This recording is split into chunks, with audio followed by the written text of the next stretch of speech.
আসসালাতু আসসালামু আলাইকা ইয়া রাসূলুল্লাহ, আসসালাতু আসসালামু আলাইকা ইয়া হাবিবাল্লাহ। এই গাড়িগুলোতে লাশ আনা হয়েছে জোহরের নামাজের পরে মসজিদে নববীতে জানাজা হবে। কত ভাগ্যবান তারা, জোহরের নামাজের পরে মসজিদের নববীতে তাদের জানাজা হবে, জান্নাতের বাকিতে তাদের দাফন হবে। আল্লাহ পাক যেন তাদেরকে জান্নাতের উচ্চ মাকাম দান করেন, আমিন।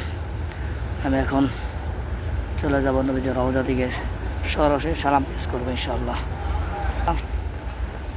আমার কাছে নবীজির রওজায় সালাম পেশ করতে বলেছেন দেশ প্রবাস থেকে আমার অনেক আহবাবগণ, অনেক বন্ধুবান্ধব, অনেক আত্মীয় স্বজন অনেকে ফোন করেন, এবং কি পাচ্ছি না অনেক ব্যক্তিরা যারা কেবলমাত্র শুধু অনলাইন আমাকে দেখেন, ফলো করেন, কাছের মনে করেন, অনেকেই সালাম পেশ করতে বলেছেন। আমি সবার পক্ষ থেকেই নবীজির রওজাকে সালাম দেব ইনশাআল্লাহ তাআলা। আল্লাহ পাক যেন সবার সালামকে কবুল করেন, আমিন। সবাইকে যেন সরাসরি নবীজির রওজায় এসে সালাম পৌঁছানোর তৌফিক দান করেন, আমিন।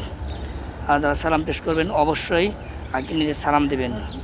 আসসালাতু আসসালামু আলাইকা রাসূলুল্লাহ, আসসালাতু আসসালামু আলাইকা হাবিবাল্লাহ, আসসালামু আলাইকুম ইয়া আল্লাহ, সুবহানাল্লাহ।